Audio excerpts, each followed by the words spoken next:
Okay, I'm the one sitting here looking like an idiot because I may have forgotten to plug in the cable for the microphone.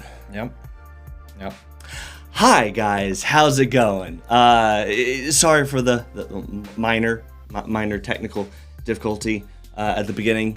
I mean, in fairness, like we said last time, if there's not at least one glitch, I feel like it's not us. Glitch, huh? That's what you want to call it? Yes. Hi. But anyway, as always, I'm Brad, that's Mike, we're Dallas Geek, and we're your source for all of the latest nerdy news and geek culture. So, now that we're past the no audio portion of the show today, Mike, how are you doing? I'm good, Brad. I'm good. We're off to a strong start. Well, you know. Do you have any particularly strong opinions about what we're going to be talking about today? Oh, I've got a few, Brad. I've got a few. What are we talking about today, by the way? Definitely nothing controversial. Family friendly, right? Still family friendly? Yes, okay. and clearly nothing controversial or in any way offensive to anybody. Today, Brad, we are talking about the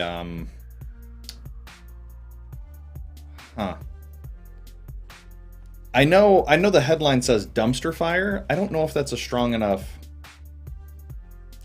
I think it's a strong enough word so that we don't get censored. Yeah, that's probably yeah. The dumpster fire that has been the Warner Brothers Discovery merger, HBO Max debacle, Warner Brothers Animation debacle, Discovery Plus. Yeah, all of it. It's it hasn't been good. It's not great. No. Unfortunately, it is not great at all. It is really bad. But yes, so let's go ahead and jump into it. And yeah, I would say this is probably going as well as the withdrawal from Afghanistan. Okay, we're going there. Neat. Well, with that, guys, I mean, I'm just saying it's been wonderful, wonderful being on YouTube for the time we have. But I think we're about to be cut off. The Iranian hostage crisis of 1980 went better than this. I mean, time has passed. That one's fair game. Anyway, yes. So the Warner Brothers Discovery merger. If you have not been paying attention, is you know what? If you haven't been paying attention, don't. You will live a much happier life, not knowing exactly what the hell's happening. It is, without question, the roughest bit of entertainment news to come out in recent history, which is saying something, considering the last 2 years has been generally devastating for the entertainment industry. Because of the vid? The Covey Pokey, yes. Yeah. By the way, hey Brad. No. This isn't Covey Pokey related. You remember when everybody was bitching about Disney buying Fox and how bad that was going to be? Yes. Yes. Yeah. Just we definitely have a hold my beer moment here. I think that may be the best description of this I've ever heard. And considering some of the headlines we've been reading lately, that is saying something. Yes, so... Hey, Brad. Warner Brothers finally beat Disney at something. It was about time. They had to get a win somewhere, right? Wasn't in the right category. Yeah, so... Basically, what has been going on is, well, a few things, but we can sum it up by saying that actually, Warner Brothers Discovery purchased Warner Brothers from AT&T. Yep.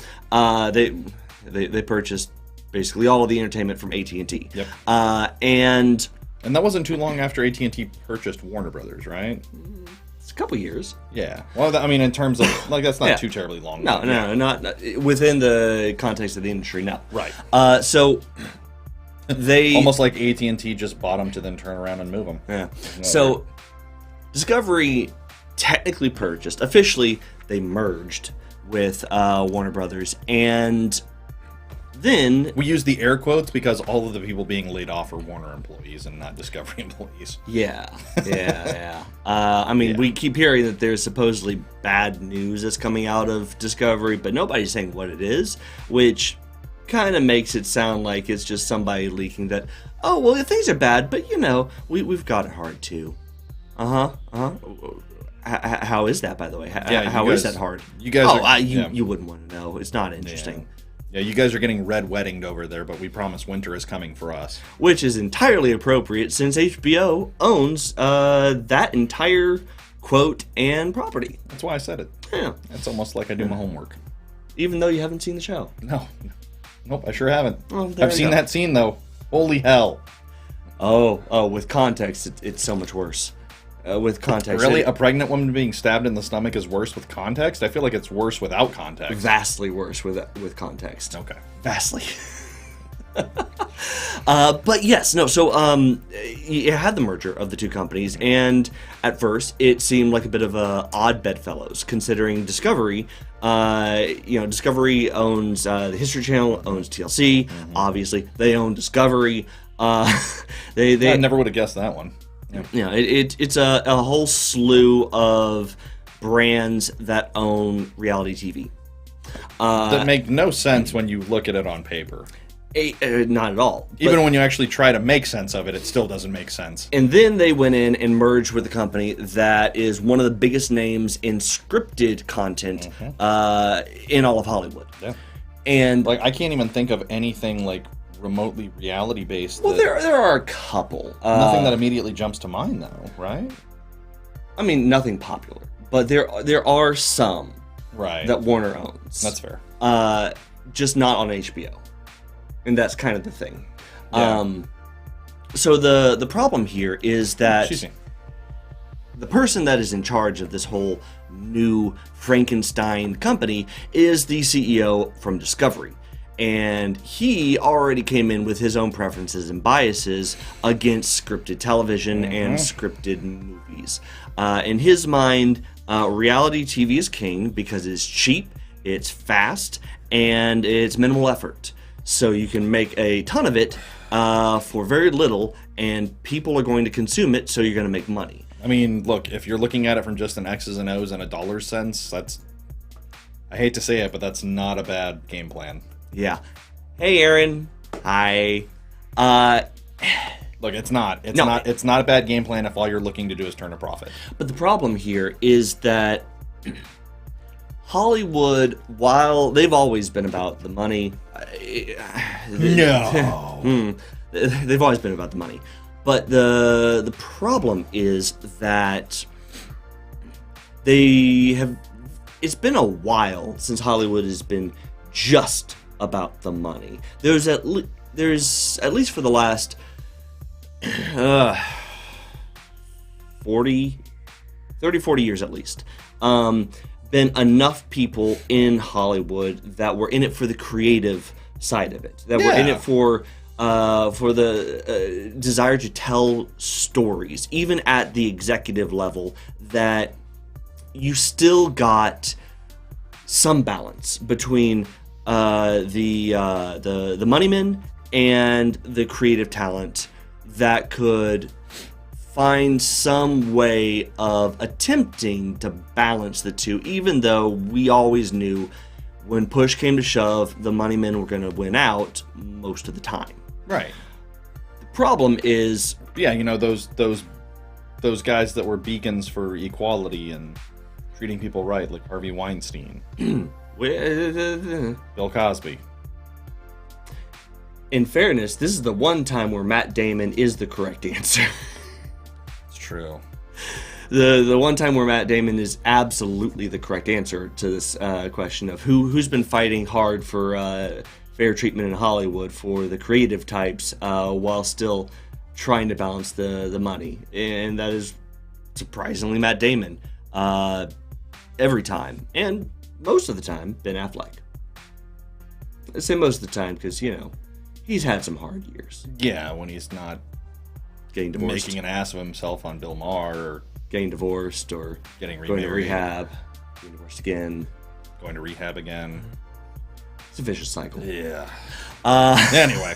But yes, so David Zaslav, the CEO of Discovery. Public enemy number one. It was already... I can say that on the internet, right? I mean, I feel like that is universally understood by the internet right now. So I can call him public enemy number one, and then we can post his home address, right? No, that's going a step too far. That's too far? Okay. I mean, I'm pretty sure it's public record, but we don't need to do that. Right. So, but the problem here is that going into the merger, it was already kind of tenuous about how he was going to treat HBO and Warner and all of their properties. But as soon as the merger went through, it became very obvious that he was in it exclusively for the money. Yep. He did not care about the creative side, which is why we started seeing story after story about 30% of the HBO ad sales team, which was 100 people, got laid off just last week, or week before that. 29 staffers over in the European division of HBO Max got laid off, including 3 different executives, with one of them having quit on her own volition just a little bit before, even though I'm not willing to say it was necessarily entirely her own volition. More saw the writing on the walls. Yeah, that was definitely one of those I'll take the pistol instead of the firing squad kind of moments, if we're being honest. And then, of course, there's the other issue of HBO and HBO Max, primarily HBO Max staff, 14% layoffs, which equated to 17 people. And of those 70 people that got cut, 13 of them were all non-white HBO Max executives.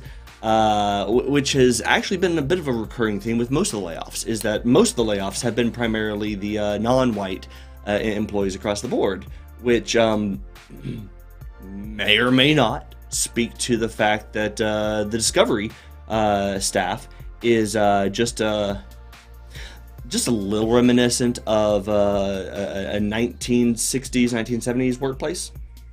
From Hollywood, a very Casper-esque staff. Well, look, I mean, it was a simpler time back then. If we're just a very a staff that you would definitely see maybe flapping in the wind. Look, if you catch my drift. Yeah. Look, if we can't look at Mad Men... Not actually insulting the staff over there, just the management. Look, if we can't look at Mad Men as the prototypical what we want our workplace to be, then I don't want to live on this planet anymore. I mean, look, if you can't slap somebody on the ass and tell them good job in the workplace, I mean, whether they be man, woman, or anything in between, what kind of workplace are we actually working in then, Brad? I mean, I'm all for a sex-positive workplace. Right. I mean, we can do it on the football field or on the basketball court, but we can't do it in the workplace? Like, hey, you killed that presentation. Great job. Come on. What are we doing? What has become of our society, Brad? With that, so... No, but all joking aside. Yeah, it's really not great. I mean, joking aside, the real thing, 14% of the HBO staff, that was all original content, in-house stuff. Yeah. So, 70 people that worked on original content, scripted content, was all made in-house, was made specifically for HBO Max. I don't know who the hell you are. Was made specifically for HBO Max. Is now it's gone. Called silent. Oh, that's fair. You can put your phone on silent. It's okay while we're live. That's fair. Yeah. But yeah, all of those were the first people to go. Yeah. Were people that made original content. Were people that made in-house content. Yeah. What does it say about your designs for that side of the merger when the first thing that you do is you come in and you cut that? Now, I understand that Warner's was in a pretty big hole debt-wise when Discovery made the merger. Considering not made the merger, finished the merger. considering the whole $90 million estimate for Batgirl before Batgirl was canceled and permanently shelved, was actually on the low end of the debt that they had recently accrued. Do we want to talk? Which was the absolute debacle that was CNN Plus, CNN's attempt at a streaming platform, which put Warner Brothers 300 million. Sorry, 300. I missed a digit. $300 million in the hole. Missed a zero there, Brad. And kind of makes a big difference. And was not even remotely attractive to anybody. I think CNN Plus lasted like a month.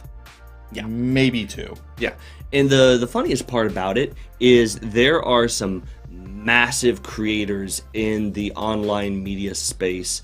Well, did you approached CNN to say that they'd be willing to run it? Casey Neistat approached them after his social media company was purchased by CNN, and became the very quickly closed prototype of CNN Plus. Yeah. Was and of course I believe VaynerMedia. Yeah. Gary Vaynerchuk. Yeah. He even stepped in to recommend. It's like, you guys might need some help. Assistance. The problem was though they weren't wanting to listen to anybody. Well, look. Politics aside, people know what I think about CNN. I mean, I think most people think that about CNN, in fairness. Right. They're not... It's cable news. They're really not news anymore. They're not journalism. They haven't been journalism in a while. But there isn't cable news in general. Well, that's fair. Yeah, but Yeah. They're propaganda portrayed as journalism, quote unquote. Anyway, all of that aside, the fact that you had them not doing anything remotely close to any desirable original content... So what exactly was CNN Plus supposed to be if it wasn't going to be original content that was exclusive to CNN Plus? Just another way to make a paywall for CNN's content. Right. That you already give away with basic CNN.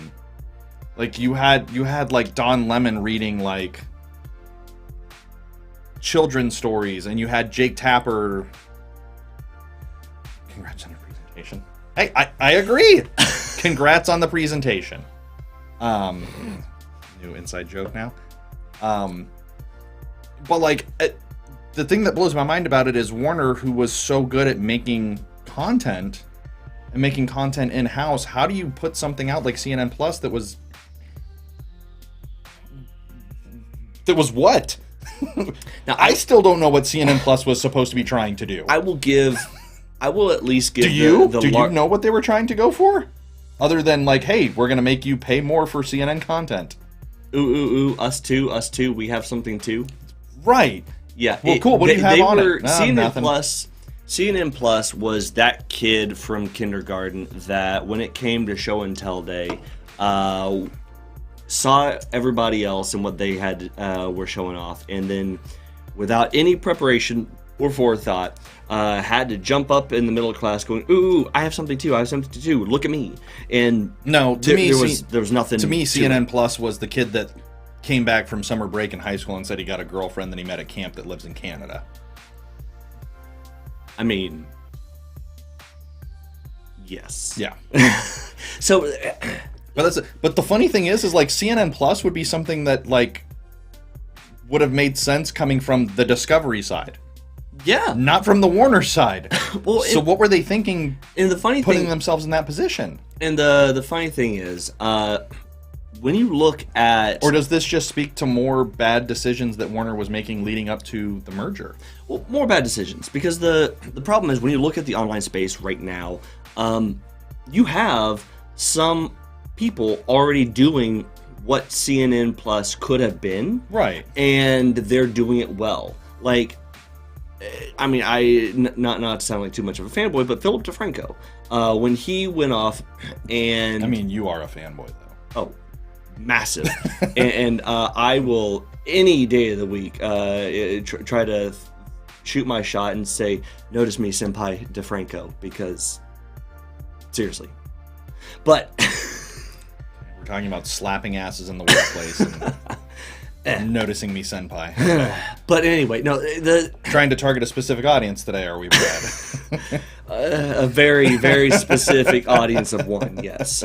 But no, the problem is, like, if you look at what he's doing, not just with the Phil DeFranco show, but what he is trying to build with his company Rogue Rocket, right. And the whole idea of unique online exclusive news that is dedicated to trying to get the story without preamble, at the time, true live reporting, even outsourced across the world to more independent news creators out there that are looking for a home for the stories they have to tell.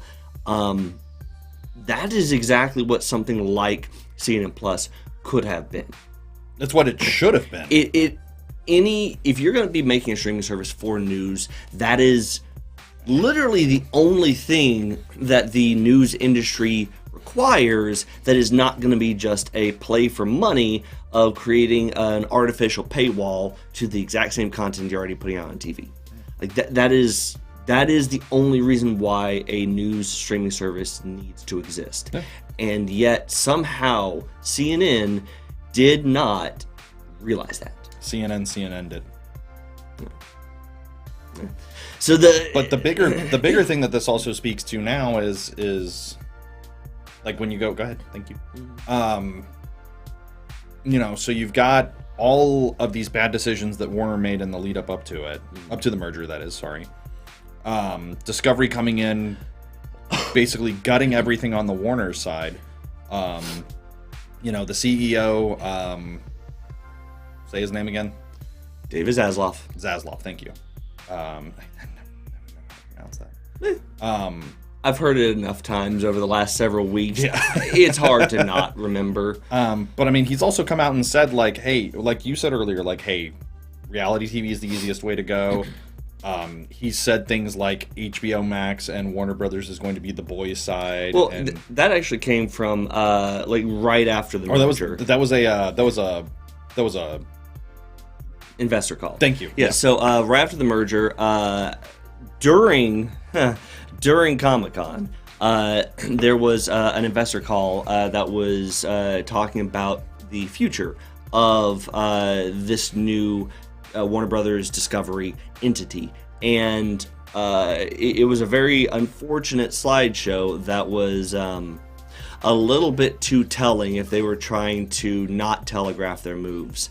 And what it basically said was... almost like, I'll be honest with you, sorry to interrupt. No. But it was almost a meme.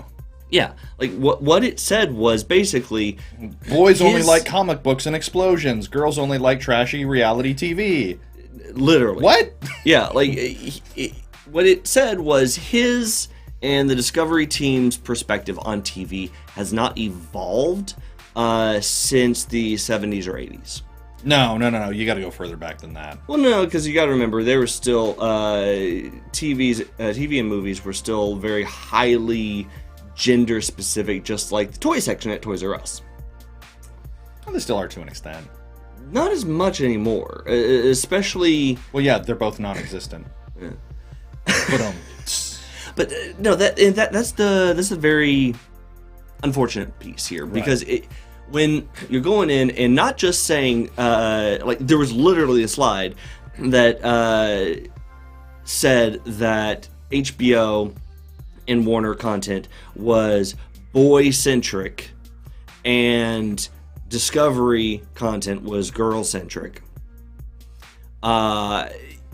You're not even trying to hide that. But then when they went to, I think it was literally the next slide, and they talked about what the tentpole franchises were for both sides of the company that they were going to hold up as the ideal for what each side of the company was going to be responsible for. Thank you, Alexa. Anyway, yes, I named my very buggy robot vacuum Robbie the Robot, because it was the most appropriate thing out there. What are you doing, Brad? No, Lost in Space. I know. Yeah. I just wanted to make that HAL reference. But no, where all the properties that were brought up were either modern Discovery properties, like Property Brothers, or what's the Chip and Joanne Gaines, some of the flippers. Is that Love It or List It? No, it's the something flippers or flippers. House Flippers? I think maybe. I'm sure somebody could tell us in the comments. Yeah. But yeah, aside from that, all the Warner Brothers and HBO content that they were putting up as the ideal from that side were all like 10, 20 years out of date. Yep. Like there was nothing from the last couple years that they included other than just generic DC that showed that David Zaslav or anybody over at Discovery had been paying attention to the modern library of Warner content. Well, look, and here's another problem too. Is look at all of the properties that they've come in and pulled from the streaming. Yeah. On the animation side, look at all of the animated features and TV shows that they've either shelved or just outright said that they're not doing anymore. Animation. Yep. Animation. Yeah, animation is really getting. Sesame Street. Can I say getting the D? They're definitely getting shafted. Okay. All the way to the tip? Or the base, I should say. There's I'd say past. Past the that's probably fair. But look, like Sesame Street, they pulled like 5 seasons worth of episodes. Like they pulled entire seasons.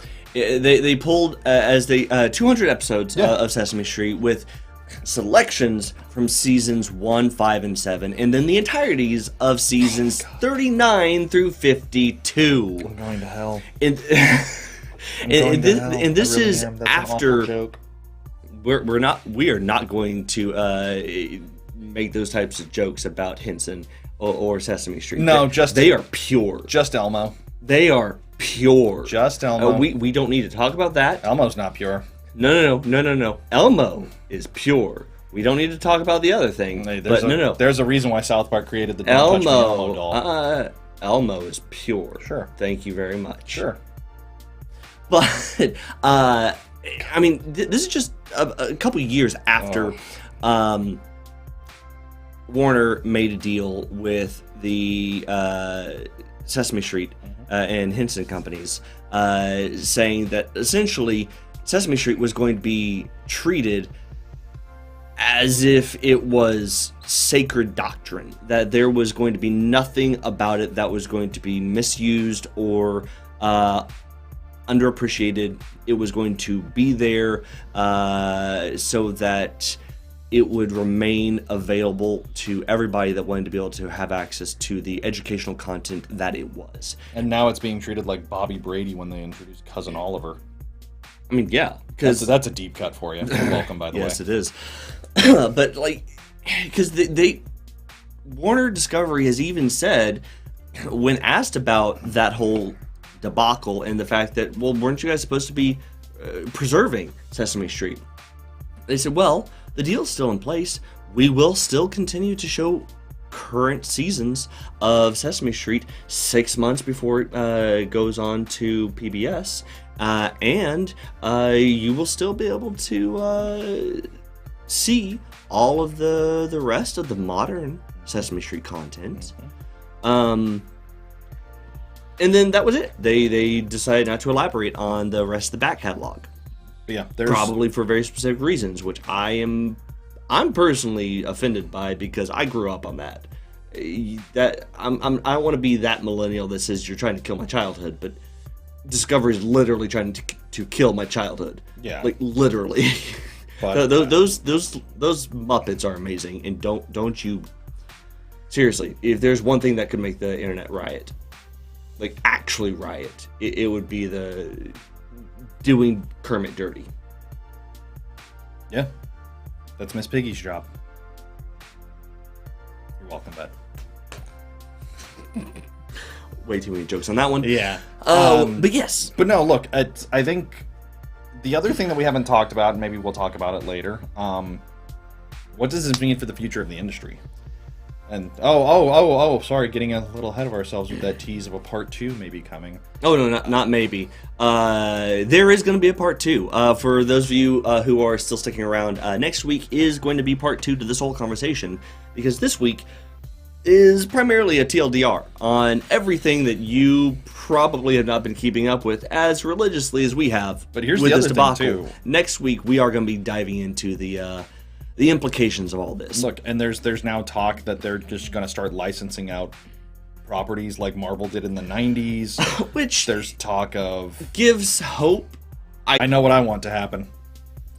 I think it would be so great if it happened. Oh, I know, but you know that one's never going to happen. It never will. That would be amazing, though. Disney is never going to be able to so license amazing. the rights to make DC properties. Oh, it'd be so amazing, though. But look, to see the DC logo and then see the Disney logo right behind it on the next slide. Oh my God, that would be so great. The problem. Like, oh, you guys keep screwing up. Don't worry, we'll do your properties better than you ever could. I mean, they probably could. Yeah, but not probably. The problem here is there is actually one more piece to this whole thing that we have been kind of hesitant to address. Because it's absolutely applicable here, but it is also kind of applicable to what's going on with next week's show. And that is the... For the history buffs out there... Before you get into that. Yes. Because this kind of ties into it too. What happens to this? What happens to the movie side? Probably the same thing that was going to happen to the movie side anyway. Because the movie side's already been slowly getting the axe. I think it's just going to continue and eventually get licensed out. Well, you know, they very quietly and didn't say anything about Shazam getting delayed into March. Aquaman's been delayed again. If Ezra Miller keeps being a jackass, they might as well just burn the film from the Flash movie. You're saying that as if there's a chance he won't. That's fair. Sorry, they won't. I forgot. Yeah. You do stupid shit. I don't know if you get many rights when you do some of the stuff that they're accused of doing. I mean... endangering children, grooming children. That is kind of what jail time is for, which looks like it's almost inevitable at this point. But we're getting ahead of ourselves on that one. But I mean, like, what does that mean tying into what you're about to go to? What does that mean for that entire side of it? So... The elephant in the room here that's tying into the larger implications is the 1948 case for the United States versus Paramount Pictures, which is also known as the Paramount Decree, or was it the Paramount Resolution or something? I believe that sounds right. So the deal with that was it was a 1948 case that made it up to the Supreme Court that said that movie studios could not also own the theaters that were distributing the movies that they were making. Right. Which sounds like a fairly straightforward topic and something that shouldn't necessarily affect this.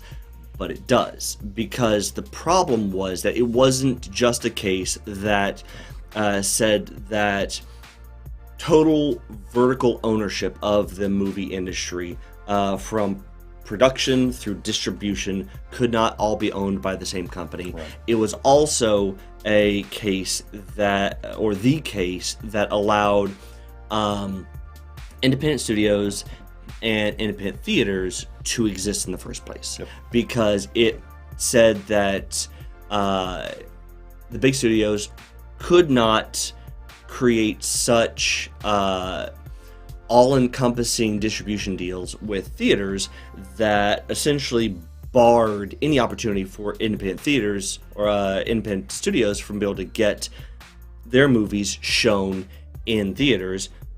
And it also made it so that because distribution deals had to be worked from theater to theater, not just as a chain of theaters overall, it now gave bargaining power to independent theaters, which is why we've been able to have the independent theaters and the independent studios that we've had over the years. Yep.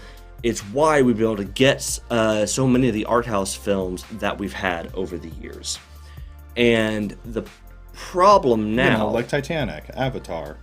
Wait a minute. The problem now is that we are at a place where that got overturned back in 2019. And as of this year, the moratorium... I think it was like the end of August, right? Yeah, the moratorium for how long these studios had to wait before they could go back to trying to purchase all the companies from production through distribution is over. That moratorium is over. So now, when we see companies like Warner Brother, Discovery, that are going in and making it very, very clear that their exclusive goal for the future of their company is not the creation of new IPs, it's not the creation of new content, it is money. First and foremost, and only. It really opens up some unfortunate possibilities for what that is going to mean ultimately for a lot of these smaller theaters and smaller movie studios that are not going to be able to hold up to that level of profitability, but are still absolutely necessary for all of us to be able to get access to the types of movies that we care about outside of the big tentpole franchises and, you know, the tentpole franchise knockoffs. Yeah. Now, I will say I just looked it up. AMC's net worth is about $4.75 billion. Cinemark is probably the one that would go. They're only valued at 1.4. So if which any is of them, hilarious, considering them, Cinemark is the one of the two of those that wasn't on the brink of bankruptcy over the last 2 years. Now, with the possible doomsday scenario of them all being bought up and whatnot, I think realistically, if one of them was going to go, it was going to be Cinemark. I think that's the one that everybody would take their shot at. But it's more than that, because we're looking at the rest of the United Artists theaters. We're looking at Rave. We're looking at Rave. Remember, Rave is owned by AMC. Yeah, but they are the indie brand. True. But you would have to buy all of AMC. Yeah. For those of us here in Texas, you're looking at like Alamo Drafthouse. You're looking at Look Studios, Look Cinema. You're looking at any and every franchise theater or indie theater with private owners. Every one of those are looking at a potential like devastation. Yeah. Very, very soon. And if that happens, it does really open up some major questions about what that means for the movie and TV industries as a whole. Because if theaters start going because of this, what happens with TV studios? Right. Because you have all of these smaller TV studios that help to actually produce TV shows that are not necessarily owned by the big production companies. Right. If the movie side just absolutely drops all pretense, how long is it going to be before the TV side does the same? How long is it going to be before we start to see bigger and bigger waves with a reduction in ways to get access to this stuff? Yep. So that's the type of stuff that we're going to be diving into much more specifically next week. But it does all come back to say, as movie lovers, I think we all have a reason to be scared of the very